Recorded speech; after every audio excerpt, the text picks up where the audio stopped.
যুবক তোমরা খুবই ডিপ্রেসড, আরে কবে বিয়ে হবে, পাই না কেন রে।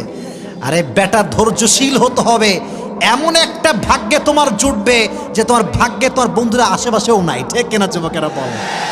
ধৈর্যশীল হও। তোমার যে বন্ধুর বউটো আছে বলে কিরে তোর তো জীবনে বিয়ে হবে না রে, তুমি বললো বেটা তুই খালি একটু থাম, এমন একটা বিয়ে করবো তুই আশেপাশে ভিড়ার সাহস পাবি না, ঠিক কিনা যুবকেরা। You must have to be patient. ধৈর্যশীল হবে যে তাকে উত্তম জীবন সঙ্গী দান করবে একজন। আওয়াজ দিয়ে বলেন তো তিনি কে? যুবকেরা শোনো, পছন্দ হলে কিন্তু বিয়ের প্রস্তাব দেওয়ার সাহস সবার হয় না। কথা ঠিক আছে না যুবক ভাইরা? বলো বলো বলো বলো। পছন্দ হয়ে যদি প্রস্তাব দেওয়া যেত তাহলে আজকের 80% যুবকের বিয়ে হয়ে যেত, ঠিক না? Actually we scare of it. আমরা খুব ভয় পাই যে গেলে কি যে বলে। আর আজকালকার বাবারা তো ইয়ার সির্ফ पैसा ढूंढता है कि पैसा कहाँ है। ছেলে ফ্রিল্যান্সিং করে লাখ লাখ টাকা কামায়, নো হবে না। সরকারি টাকলা, अरे 100% आ जाओ यार, हम तो शादी देने के लिए तैयार है। কিন্তু ফ্রিল্যান্সিং করে যুবক, জব করে যুবক, বিজনেস করে যুবক, দাম দিতে চায় না, খালি সরকারি, খালি সরকারি থাকবে। আর সরকারি থাকলে মাথায় চুল আছে কিনা they don't care about it. এত আস্তে ঠিক বলে কিন্তু আমি ওয়াজ করতে পারবো না। তো ওই হাদিসটা বলতে গিয়ে মনেই পড়লো, বলে ফেলবো সবাইকে। সেদিন নাটোরের একটা মাহফিলে বলছিলাম যে কোনো একজন যুবক ওই যে বাবা মেয়েকে বিয়ে দিয়েছে সরকারি টাকলার সঙ্গে, বলছে আব্বা যান এটা আপনি কি করলেন, কার সঙ্গে মেয়েকে বিয়ে দিলেন, इसके सर पे तो बाल नहीं है, মাথায় তো চুল নাই। তো আব্বা বলছে পাগলা কি করছে, सर पे बाल नहीं है तो क्या हुआ, जेब में माल तो है ना। মাথায় চুল না থাকলে কি হবে, পকেটে টাকা থাকলে আমি রাজি আছি। কথা ঠিক না যুবকেরা বলে না? রংপুর এরকম আব্বা জান নাই, আর থাকলেও আল্লাহ হেদায়াত দান করে পড়া। আমিন। তো খাদিজা কেমনে প্রস্তাব দিবে? ধৈর্যের পরিচয় তো দিয়েছে, লম্বা সময় বিবাহ করে নাই, সবর করেছে আল্লাহ কবে দিবে আমাকে life partner, the best life partner কবে আসবে। তো কেমনে বিয়ের প্রস্তাব দেওয়া যায় এটা টেকনিক শিখে নাও। কাউরে ভাল লাগলে নিজে যাওয়ার আগে অন্য কাউকে পাঠাবা, যদি পরিস্থিতি ভালো মনে হয় তারপরে তুমি যাবা না, কিন্তু মায়ের কপালে আছে তোমার, ঠিক না?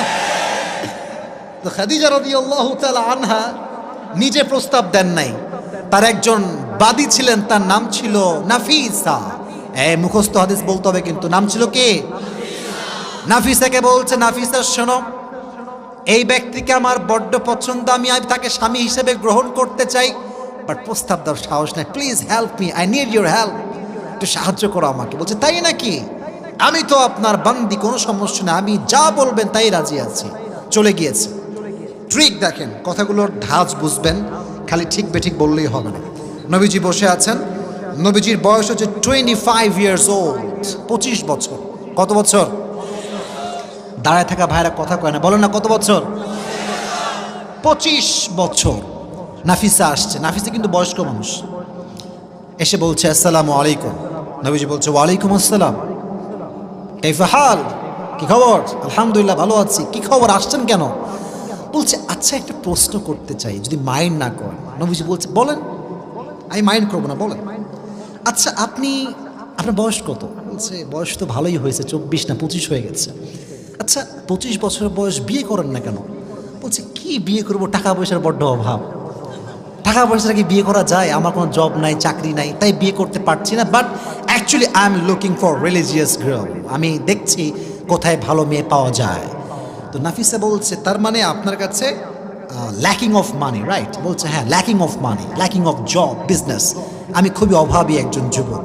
আচ্ছা একটা কথা বলি, রাগ করবেন না তো? বলছে বলেন কি সমস্যা বলেন। বলছে আমার কাছে এমন একজন মেয়ে আছে যাকে বিয়ে করলে আপনার না লাগবে ঘর, না লাগবে মোহর, না লাগবে টাকা, না লাগবে খাওয়াইতে, আপনি তারে বিয়ে করবেন, তারে কিছু দেওয়া তো লাগবে না, লাগবেই না, বরং সেই আপনাকে সব কিছু দিয়ে দিবে। না সুবহানাল্লাহটা জোরে সোরে হয় নাই। নবীজি হি ওয়াজ জাস্ট শকড। কি এরকম মেয়েকে এই যুগে পাওয়া যাবে? আদৌ কি পসিবল এটা? বলছে অবশ্যই পসিবল। বলছে মাসমুহা, তার নামটা কি? বলছে তার নাম হচ্ছে বিবি খাদিজা। সুবহানাল্লাহ পড়েন। সত্য কথা হচ্ছে নবীজি প্রথম দেখায় খাদিজাকে পছন্দ করেছেন, তো আগে থেকে হৃদয়ে একটা জায়গা আছে। তো উনি বললেন তাই নাকি, আমি তো আগেই রাজি, তবে একটা কাজ আছে, আমার একজন রিলেটিভ আছেন, তার নাম হচ্ছে আমার চাচা আবু তালেব। নামটা কি? ওনাকে ছাড়া আসলে আমি বিয়েটা করতে পারবো না। তো ঠিক আছে, তাই হবে, নিয়ে আসেন চাচাকে। চাচাকে নিয়ে আসা হলো, ডিল ফাইনাল হয়ে গেল, বিয়ের দিন তারিখ ধার্য হয়ে গেল। নবীজি কি দিবে মোহর হিসেবে? কিচ্ছু নাই। আবু তালেব 20টা উট নিয়ে আসলেন। বলছে ইয়া খাদিজা, তোমাকে দেওয়ার মতো কোনো কিছু আমাদের কাছে নাই। You are the richest girl in Medina, তোমার মতো ধনাঢ্য নারী এ তল্লাটে কেউ নয়। 20টা উট দিলাম, যাও। খাদিজা 20টা উট নিয়েছেন, বাট বিয়ের পরে ওই 20টা উট মানুষের ওয়ালিমা হিসেবে আবার জবাই করে দিয়েছেন। সুবহানাল্লাহ পড়েন। বিয়ে হয়ে গেল। বাসর রাত যখন হলো, রাতের বেলা নবীজি এসেছেন ঘরে। খাদিজা বলছে ইয়া রাসূলুল্লাহ, ইয়া হাবিবাল্লাহ, যদিও বা তখন নবীজি নবুয়ত পান নাই, বাট ডেকেছেন ইয়া মুহাম্মদ, বা নবীকে ডেকেছেন। বলছেন যে শোনেন, আমি যে ধৈর্যশীল ছিলাম, সবর ছিলাম, এই একটা ধৈর্যের গুণের বিনিময়ে আল্লাহ আপনার মতো মানুষকে আমার জীবন সঙ্গী হিসেবে পাঠিয়ে দিয়েছেন। যুবক, তোমরা খুবই ডিপ্রেসড, হায় রে কবে বিয়ে হবে, পাই না কেন রে? আরে বেটা, ধৈর্যশীল হতে হবে। এমন একটা ভাগ্যে তোমার জুটবে যে তোমার ভাগ্যে তোমার বন্ধুরা আশেপাশেও নাই। ঠিক কিনা যুবকেরা বলে? ধৈর্যশীল হও। তোমার যে বন্ধুর বউটাও আছে বলে কিরে তোর তো জীবনে বিয়ে হবে না রে, তুমি বললো বেটা তুই খালি একটু থাম, এমন একটা বিয়ে করবো তুই আশেপাশে ভিড়ার সাহস পাবি না। ঠিক কিনা যুবকেরা? You must have to be patient. ধৈর্যশীল হবে যে তাকে উত্তম জীবন সঙ্গী দান করবে একজন। আওয়াজ দিয়ে বলেন তো তিনি কে? এবার আসেন, অভাবের ক্ষেত্রে কেমন করে ধৈর্যশীল হবেন, এটার জন্য প্রশ্ন করতে হবে। বলেন তো, নবীজির একজন মাত্র কলিজার টুকরা মেয়ে ছিল যার দ্বারা নবীজির বংশ বিস্তার পেয়েছে। রাইট রাইট রাইট, নাম বলেন। ফাতিমা রাদিয়াল্লাহু তাআলা আনহা, তার দুটি সন্তান ছিল, তার নাম ছিল কি? হাসান এবং হোসেন। এবার বলেন, হাসান এবং হোসেনের আব্বার নাম ছিল কি? সর্বনাশ, মারহাবা বলেন আপনারা সবাই। অডিয়েন্স দেখছেন আমার, সব কাট টু কাট জবাব দিচ্ছে। এরকম অডিয়েন্স থাকলেই তো ওয়াজ করে মজা পাওয়া যায়। ঠিক কিনা যুবকেরা বলো? দেখেন অভাবে ধৈর্যশীল কেমন করে হবেন। এবং আমি এই ওয়াজটা এই জন্য করছি, হাজার হাজার যুবক আজকে রংপুরের মাটিতে আমরা এসেছি। Maximum people we are from middle class family. আমরা মধ্যবিত্ত পরিবারের সন্তান। তবে এটাতে আমাদের কোনো আফসোস নেই, আক্ষেপ নেই। নবীজির হাদিস আছে, গরিবরা বড়লোকের চাইতে 500 বছর আগে জান্নাতে প্রবেশ করবে। Are you happy? Are you happy? আজ থেকে এটা প্রাউড ফিল করে বলবেন যে আরে বেটা, আমি গরিব হতে পারি, আমি মধ্যবিত্ত পরিবারের সন্তান হতে পারি, বাট আমি আল্লাহর কাছে একজন প্রিয় বান্দা। সুবহানাল্লাহ পড়ে। তো একদিন আলী রাদিয়াল্লাহু তাআলা আনহু এবং ফাতেমার ঘরে এত অভাব দেখা দিল, 3 দিন যাবৎ কোনো রান্না নাই। এবার আলী রাদিয়াল্লাহু তাআলা আনহু বড্ড ক্ষুধার্ত হয়ে গেলেন। ডাক দিয়ে বললেন, ইয়া ফাতেমা, তোমার আব্বার কাছে যাও, গিয়ে কিছু চেয়ে নিয়ে আসো আমার জন্য। আব্বার কাছে যাও, আমার জন্য কিছু খাবার চেয়ে নিয়ে আসো। ফাতেমা রাদিয়াল্লাহু তাআলা আনহা বাধ্য হয়ে বের হয়ে গেলেন, বাবার কাছে গেলেন। ডাক দিয়ে বলছেন, আব্বা জান, ইয়া রাসূলুল্লাহ, ইয়া হাবিবাল্লাহ, 3 দিন যাবৎ বাসায় কোনো রান্না নাই, আমাদের কিছু দান করেন। এবার নবীজি ধৈর্যের পরীক্ষা নেওয়া শুরু করছেন। বলছে, ইয়া ফাতেমা, এই তোমরা কই যাও? বসো, এখানে বসো, কোনো বিশৃঙ্খলা করবে না, খবরদার। বলছে, ইয়া ফাতেমা, শোনো, আমার কাছে 5টা দোয়া আছে আর 5টা বকরি আছে। Which one you wanna take? তুমি কোনটা নিবা? ধৈর্যের পরীক্ষা। ফাতেমা বলছে, আব্বাজান, আমার 5টা বকরি লাগবে না, আমাকে 5টা দোয়া শিখাই দিলেই আমি খুশি। যারা সুবহানাল্লাহ পড়লেন না, তা দোয়াগুলো আপনারাও পাঠ করেন, সকলেই বলেন, ইয়া আউয়ালাল আউয়ালিন। না, এটা আসতে হয়ে গেছে। ইয়া আউয়ালাল আউয়ালিন ইয়া আখিরাল আখিরিন, ইয়া যাল কুওয়াতিল মাতিন, ইয়া রাহিমাল মাসাকিন। এবার জোরে সোরে সকলেই পড়েন ইয়া আরহামার রাহিমিন। এই পাঁচটা শব্দের দোয়া যে ব্যক্তি অভাবে পাঠ করবে, তার দোয়ার বিনিময়ে আল্লাহ তাকে সমস্ত অভাব থেকে মুক্তি দান করবেন। এই দোয়াটা বারবার পাঠ করবেন। তো তখন ফাতেমা রাদিয়াল্লাহু তাআলা আনহা বাসায় ফিরে আসছেন। ওইদিকে আলী রাদিয়াল্লাহু তাআলা আনহু অপেক্ষা করছেন ফাতেমা কখন আমার জন্য খাবার নিয়ে আসবে। ফাতেমা রাদিয়াল্লাহু তাআলা আনহা যখন বাসায় আসছেন, হাতটা ফাঁকা, হাতে কোনো খাবার নাই, চাল নাই, ডাল নাই। আলী রাদিয়াল্লাহু তাআলা আনহু খেপে গেছেন, ফাতেমা আইনা তুআম, খাবার কোথায়? তোমার তো হাত ফাঁকা। বলছে আলী ভালো করে খেয়াল করো, আমার হাত ভরা। হাত ভরা মানে ভালো করে ব্যাখ্যা করো।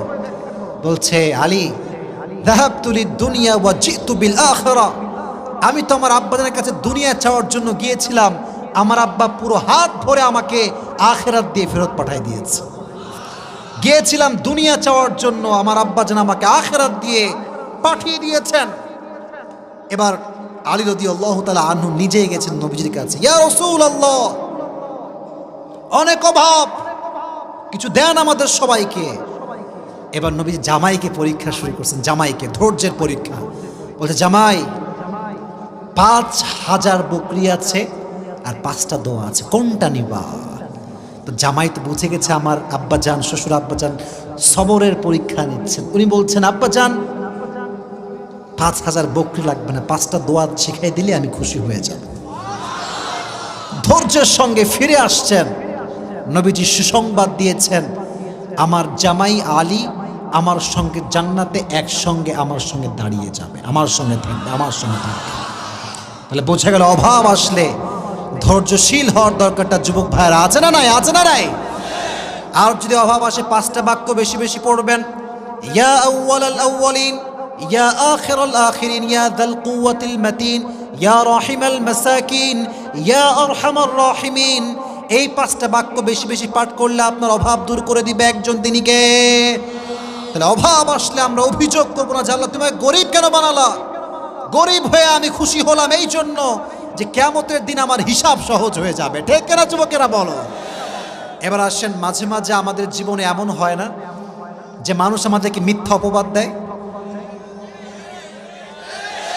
দেয় না, দেয় না, দেয় না, দেয় না, দেয় না? দেখবেন মিথ্যা অপবাদ এত খারাপ, এত খারাপ। একজন যুবকের চরিত্র, একজন নারীর চরিত্র নিয়ে মানুষ যখন কথা বলে, তার পুরো ক্যারিয়ারটাও ধ্বংস হয়ে যায়। আমি মনে করেন কারোর সাথে আমার কোনো বাজে সম্পর্ক নাই। একজন বলল যে হুজুরের এই মেয়ের সঙ্গে বাজে সম্পর্ক, কথা কথা। এখানে যুবক আছে, তার কোনো বউ নাই, গার্লফ্রেন্ড নাই, কিচ্ছু নাই। কেউ ফেসবুকে পোস্ট করলো যে এই যুবকের সঙ্গে আমাদের এলাকার 4 জন্মের অবৈধ সম্পর্ক আছে। এটার নাম হচ্ছে ব্লেম, অপবাদ। অপবাদ আসলে কেমন করে ধৈর্যশীল হবেন একটা হাদিস শোনাই। তবে এটার আগে আর কি প্রশ্ন, নবীজির একজন মাত্র wife, she was not married, she was virgin, তিনি একজন কুমারী ছিলেন। তোমরা বলো নামটা কি ছিল যুবক ভাইরা? বলো বলো। আয়েশা রাদিয়াল্লাহু তাআলা আনহা। আচ্ছা এবার প্রশ্ন, নবী যখন আয়েশাকে বিয়ে করেছিলেন, আয়েশার বয়স ছিল কত? কে বলতে পারে? আপনারা বলেন না, কয় বছর? কয় বছর?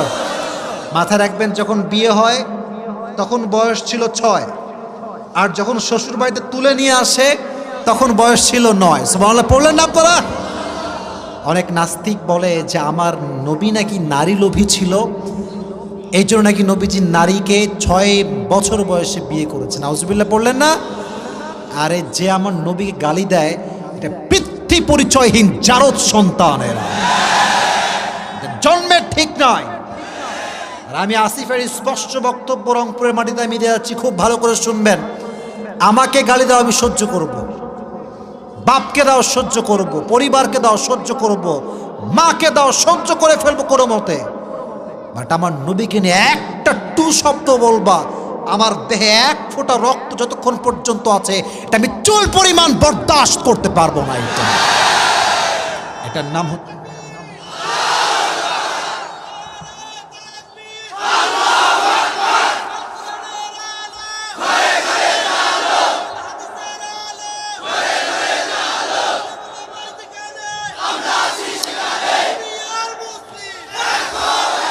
আমাদের এই স্পষ্ট কথা, আমাদের এই স্পষ্ট কথা, নবীকে আমরা ভালোবাসি, নবীকে কেউ কটাক্ষ করবে, ও নাস্তিক বাজে কথা বলবে, আর মুসলমান ঘরের সন্তান আমরা চুপ থাকবো, এটা কোশ্চিন কালও সম্ভব হতে পারে না।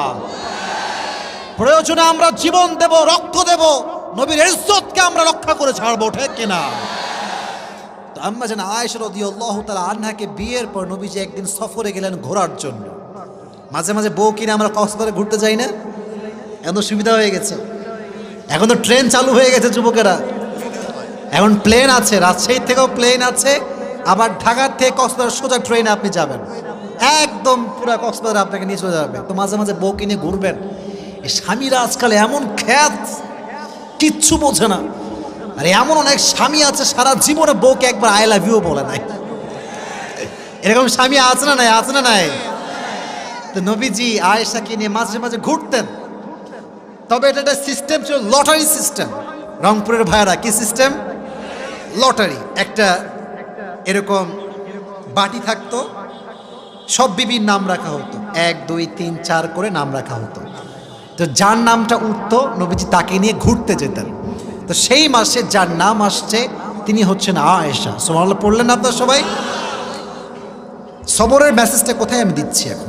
আয়েশাকে নিয়ে ঘুরতে যাওয়ার পর যখন কাম ব্যাক করবেন, আয়েশা রাদিয়াল্লাহু তাআলা আনহা প্রকৃতির ডাকে সাড়া দেওয়ার জন্য উট থেকে নামলেন। আগের যুগে এটাকে বলা হতো হাউদাজ, পালকি, পালকিতে চড়ে ঘোরা হতো। তো আয়েশা রাদিয়াল্লাহু তাআলা আনহা ছিলেন, she was slim, she was not a fat. তিনি একজন স্লিম বডির মানুষ ছিলেন। তো দেখবেন স্লিম বডির মানুষ যখন রিক্সায় ওঠে, রিক্সাওয়ালা বোঝে না যে পেছনে কেউ আছে কিনা। আর যখন একটা মোটু মার্কা লোক ওঠে, দুইজনের জায়গায় ও একাই খেয়ে ফেলে, ঠিক খেরা যুবকেরা। তো আয়েশা রাদিয়াল্লাহু তাআলা আনহা ছিলেন স্লিম। কেন বললাম একটু সামনে বুঝবেন, জানি কেন এটা শেয়ার করলাম। তো যখন উনি প্রকৃতিটাকে সাড়া দেওয়ার জন্য নেমে গেছেন, ওই সাহাবী দূরে গিয়েছে, ওইও প্রকৃতিটাকে সাড়া দেওয়ার জন্য গিয়েছে। তো যখন ফিরে আসছে, যেহেতু এটা উটের হাউদাজ, পালকি, পালকিতে কি নামানো থাকে? পর্দা। বলেন কি থাকে? ভেতরে কিছু সহজে দেখা যায় না। তো ওই সাহাবী ভেবেছে যে আয়েশা মনে হয় ঢুকে গিয়েছে, বসে পড়েছে, চিকন মানুষ তো বোঝা যায় না। তো সে উট নিয়ে চলে আসছে। এদিকে আয়েশা রাদিয়াল্লাহু তাআলা আনহা যখন কাম ব্যাক করেছেন, দেখছেন উট নাই। কিরে, উট গেল কোথায়? সাহাবী গেল কোথায়? মরুভূমির এরিয়া, কোথাও কেউ নাই। আয়েশা বুঝে গেলেন যে সে ভুল বুঝে চলে গেছে। এবার তিনি একটা চাদর বিছালেন, চাদর বিছিয়ে মুড়ি দিয়ে শুয়ে পড়লেন মরুভূমির মাঝে। ওই সফরে একজন সাহাবী, তার নাম হচ্ছে আব্দুল্লাহ ইবনে মুআত্তাল রাদিয়াল্লাহু তাআলা আনহু, তাকে নবীজি দায়িত্ব দিয়েছেন লস্ট অ্যান্ড ফাউন্ডের। যখন আমরা পিকনিকে যাই দেখবেন মাইক নেই, এই ছাত্ররা উঠে পড়ো বাসে, কে কোথায় আছো উঠে পড়ো, দায়িত্ব থাকে যে কেউ মিসিং না হয়ে যায়। তো আব্দুল্লাহ ইবনে মুআত্তাল যখন বুঝতে পারলো আয়েশা নেই, তখন তিনি চলে গেলেন খোঁজার জন্য। দেখলেন যে উনি এভাবে কাপড় বিছিয়ে মুড়ি দিয়ে শুয়ে আছেন, খুবই স্লিম একজন মানুষ। উনি গিয়ে, যেহেতু পর্দার আয়াত নাজিল হয়েছিল, উনি একটা কাশি দিলেন। আয়েশা রাদিয়াল্লাহু তাআলা আনহা বুঝতে পারলেন যে আমাকে রিসিভ করার জন্য লোক এসেছে। আয়েশা রাদিয়াল্লাহু তাআলা উঠে খুব সুন্দর করে মুড়ি টুড়ি দিয়ে পর্দা করে রেডি হলেন, উটের হাউদাজে উঠলেন। কিন্তু এদিকে সব সাহাবা একরাম ফিরে গেছে বাসাতে, কেউ নয়। সব সাহাবা একরাম যার যার গন্তব্যে পৌঁছে গিয়েছে। যখন আয়েশা একাই তার সঙ্গে ফিরে আসছে সে দূরের সফর থেকে, তখন মুনাফিকের সর্দার আব্দুল্লাহ ইবনে সালুল সুযোগ খুঁজে পেয়েছে অপবাদ দেওয়ার জন্য। যখন সে সকালবেলা ফিরে আসছে সারা রাত সফর করে, আব্দুল্লাহ ইবনে সালুল গোটা মদিনার ভিতরে প্রোপাগান্ডা ছড়িয়ে দিয়েছে যে মুহাম্মদের বিবি আয়েশার সঙ্গে আব্দুল্লাহ ইবনে মুআত্তালের জেনার সম্পর্ক আছে। নাউজুবিল্লাহ, তো আসতে হয়ে গেল আপনাদের সবার। একজন নারীর জন্য এর চাইতে বড় ব্লেম, অপবাদ আর কিচ্ছু হতে পারে না, ঠিক কিনা? সোজা চরিত্রে আঘাত। তবে আয়েশা জানতেন না যে আমার বিরুদ্ধে এতটা অপবাদ ছড়ানো হয়েছে। উনি খেয়াল করলেন যে নবীজি আগের মতো আর ভালোবাসে না।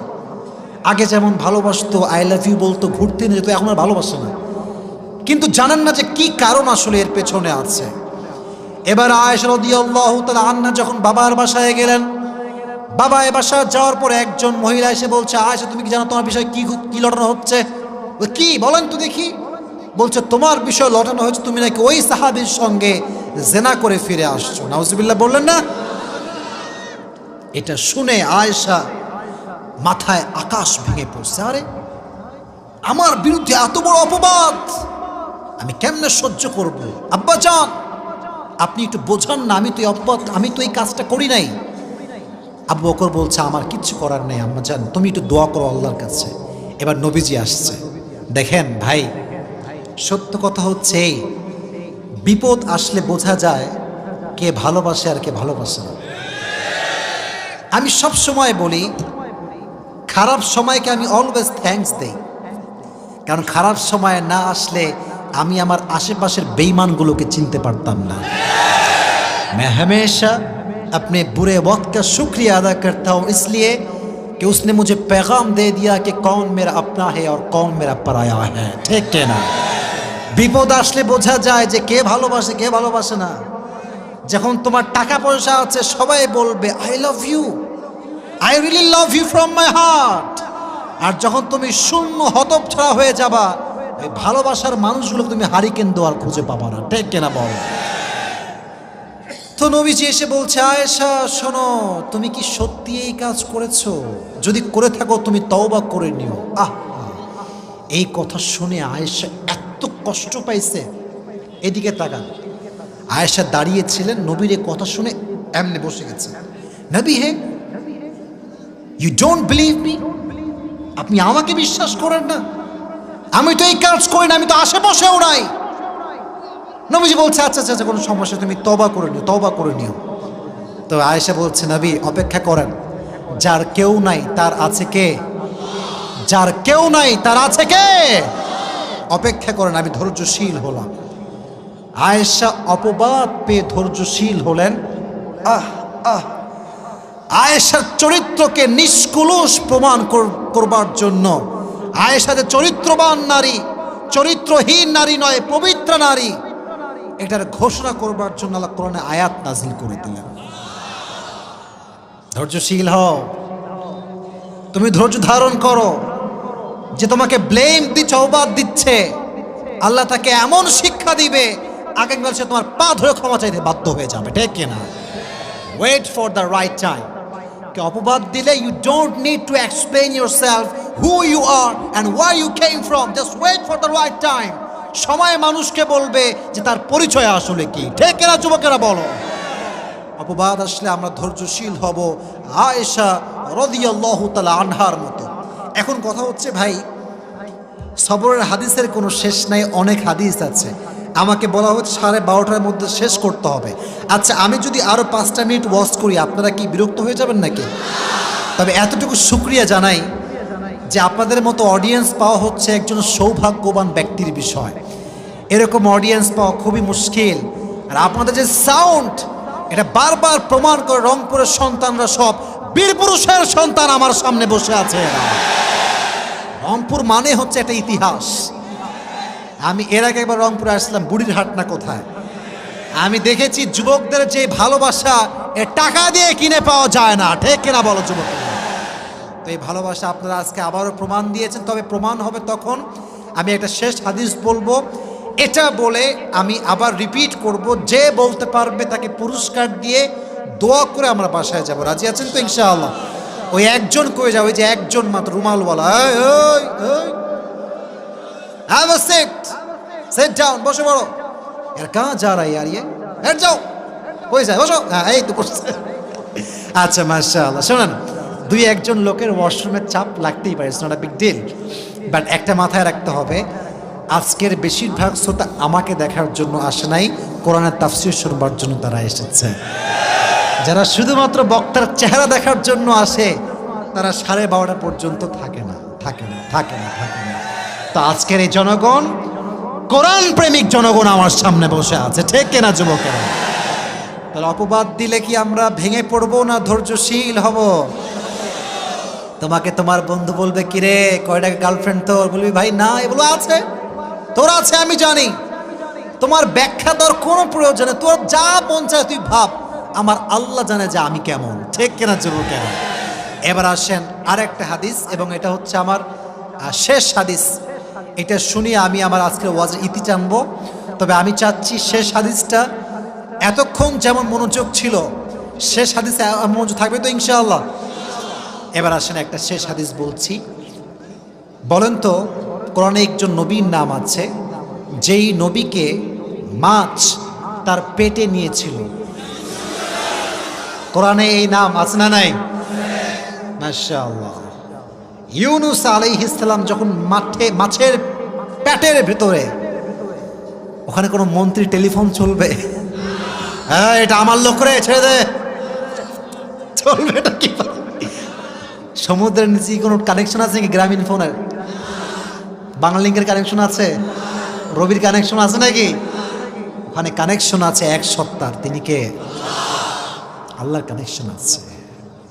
উনি বললেন, আল্লাহ আমি তো শেষ, I am in danger and you are the most merciful, the most gracious, the most kindful.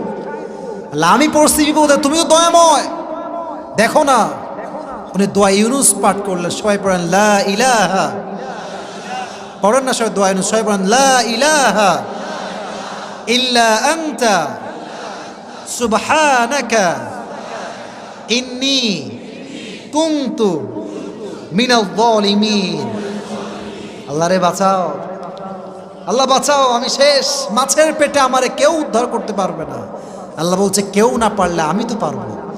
মাছ দোয়া পাঠের সঙ্গে সঙ্গে ধৈর্য নিয়ে সে বসে আছে মাছের পেটে। এমন একটা বমি করেছে মাছটা জলের ভিতর থেকে, একটা বমিতে ইউনুস আলাইহিস সালাতু ওয়াস সালাম একদম মাটির উপরে এসে পড়ছে। সুবহানাল্লাহ পড়লেন না? এই যে ইউনুসকে মাছের পেট থেকে রক্ষা করেছেন ধৈর্যের কারণে একজন, তিনি কে? বলেন না, বলেন না, বলেন না। বিপদে আপদে দোয়া ইউনুস বেশি বেশি পাঠ করবেন, দেখবেন আপনার সমস্ত বিপদ আল্লাহ হালকা করে দিবে। রাজি আছেন তো ইনশাআল্লাহ? তাহলে আজকের ওয়াজের সারাংশ, summary of the lecture is, in every kind of situation you must have to be patient. There is no alternative way of sabr. If you want to get the ultimate success in your life, then there is no alternative way of sabr. যে ধৈর্যশীল হয়েছে তার সফলতা আল্লাহর পক্ষ থেকে চূড়ান্ত হয়ে গিয়েছে, ঠিক কিনা? তো জীবনের প্রতিটা ধাপে ধাপে ধৈর্যশীল হওয়ার দরকারটা যুবকরা, আব্বাজানরা আছে না নাই? তাহলে এবার আসেন, আমি আমার ওয়াজ পুরোটা রিপিট করছি, what ever I have said before. এটা তাকবীর দেন সবাই, লিল্লাহি তাকবীর। হাত কোথায়? লিল্লাহি তাকবীর।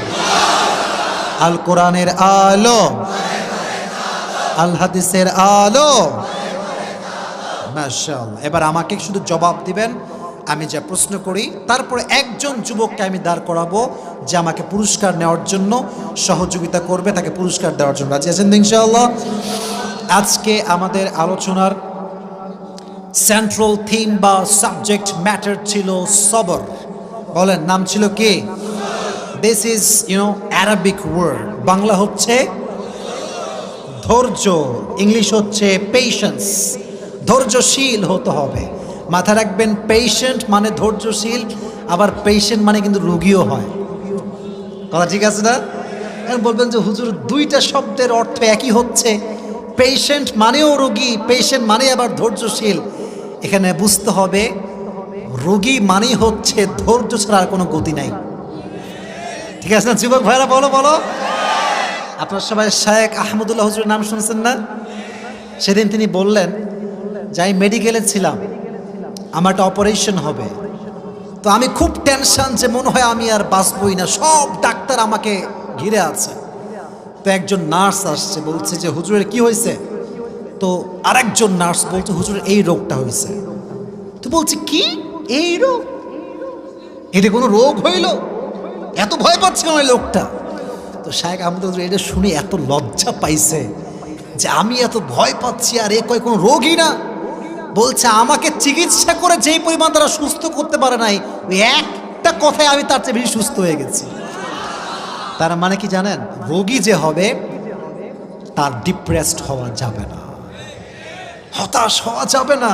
যত সহজে নিবেন জীবন তত সহজ হয়ে যাবে, আর যত কঠিন করবেন জীবন তত বেশি কঠিন হয়ে যাবে। ঠিক কেনা যুবকেরা? তা আমাদের আলোচনার মূল বিষয়বস্তু ছিল কি? বলেন না কেন? ছিল কি? সবর। আমি প্রথমে বলেছিলাম সবরের ক্ষেত্রে আইয়ুব আলাইহিস সালাতু ওয়াস সালামের কথা, যে তিনি রোগী ছিলেন, শরীরে পচন ধরেছিল, যখন জবান পর্যন্ত আসছিল তখন কি তিনি চুপ ছিলেন না কথা বলেছিলেন? কথা বলেছিলেন। কি বলেছিলেন? যে আল্লাহ, আমি তো অসহায়, তুমি তো দয়াময়, আর দয়াময় রব কখনো বান্দাকে বিপদে ফেলতে পারে না। সুবহানাল্লাহ পড়লেন না? ওনার এই ধৈর্যের বিনিময়ে, দোয়ার বিনিময়ে তার রোগ থেকে মুক্তি দান করেছে একজন। আওয়াজ দিয়ে বলেন তো তিনি কে? সেকেন্ড বিষয় বলেছিলাম, জীবন সঙ্গী পাওয়ার ক্ষেত্রে you must have to be patient. বলেছিলাম নবীজির জীবনের ফার্স্ট ওয়াইফ যিনি ছিলেন, বামে আওয়াজ খুবই কম, নাম ছিল কি? রাদিয়াল্লাহু তাআলা আনহা। আচ্ছা বলেন তো, খাদিজা যখন স্বামী মারা যায় উনি কি নিয়ত করেছিলেন? I will never ever get married again. This is my last and final marriage. শেষ। বাট উনি ধৈর্যশীল ছিলেন। ওনার ধৈর্যের জন্য পৃথিবীর শ্রেষ্ঠ মানবকে তার স্বামী হিসেবে গ্রহণ করাই দিয়েছে একজন। তিনি কে? সর্বশেষ নবীকে আল্লাহ স্বামী হিসেবে কবুল করেছে। সুবহানাল্লাহ পড়লেন না আপনারা সবাই? তারপরে বলেছিলাম যে অভাবে ধৈর্যশীল হওয়া দরকারটা যুবক ভাইয়েরা আছে না নাই? নবীজির মেয়ের নাম ছিল কি? তার দুই সন্তানের নাম ছিল কি? তাদের বাবার নাম ছিল কি? একদিন অভাব আসলো। ফাতেমা রাদিয়াল্লাহু তাআলা আনহা বলেন, নবী হে, আতিনি শাইআন, give me something, we don't have any kind of food, কিচ্ছু নাই, দেন কিছু। নবীজি বললেন, 5টা বকরি আছে। আপনারা বলেন না, 5টা বকরি আছে? 5টা। তো ফাতেমা বললেন যে আব্বা দোয়া লাগবে না, বকরি দেন। কি বলেছিলেন বলেন না কেন? দোয়াটা মুখস্থ করেন, সকলে বলেন, ইয়া আউওয়ালাল আউওয়ালিন, ইয়া আখিরাল আখিরিন, ইয়া যাল কুওয়াতিল মাতিন, ইয়া রাহিমাল মাসাকিন, ইয়া আরহামার রাহিমিন। এই 5টা দোয়া যে পাঠ করবে আল্লাহ তার জীবনে কোনো অভাব রাখবে না। সুবহানাল্লাহ পড়েন। লাস্ট অ্যান্ড ফাইনাল হাদিস, এরপর আর কিচ্ছু বলবো না, আর লম্বা করব না। অপবাদের ক্ষেত্রে অপবাদ দিলে ধৈর্যশীল হওয়ার দরকারটা যুবক ভাইরা আছে না নাই? নবীজির জীবনে একমাত্র wife, she was not married, she was virgin, she was single, তার নাম ছিল কি? আয়েশাকে যখন জেনার অপবাদ দেওয়া হয়েছিল উনি কি ভেঙে পড়েছিলেন না ধৈর্যশীল ছিলেন? ওনার সবরের জন্য কোরআন আয়াত নাজিল করেছে একজন। আওয়াজ দিয়ে বলেন তো তিনি কে?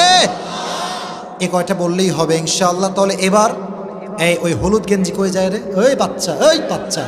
আচ্ছা সমস্যা নাই, ও বাচ্চার বাপ মনে কল দিচ্ছে ওরে। আচ্ছা বসে পড়েন। এবার আমি একজন যুবককে চাই, যে যুবক বাঘের মতো, সিংহের মতো গর্জন দিয়ে দাঁড়ায় যাবে যে হুজুর আমি আছি, পারবো ইনশাআল্লাহ। তুমি আছো, সামনে আছে, একটু এই সাইডে আসো। ভাই সবাইকে সুযোগ দেওয়া যাবে না, মাইকটা দেন তো হুজুর, হুজুর মাইকটা দেন। রংপুরের ভাইরা তাকবীর দেন, লিল্লাহি তাকবীর।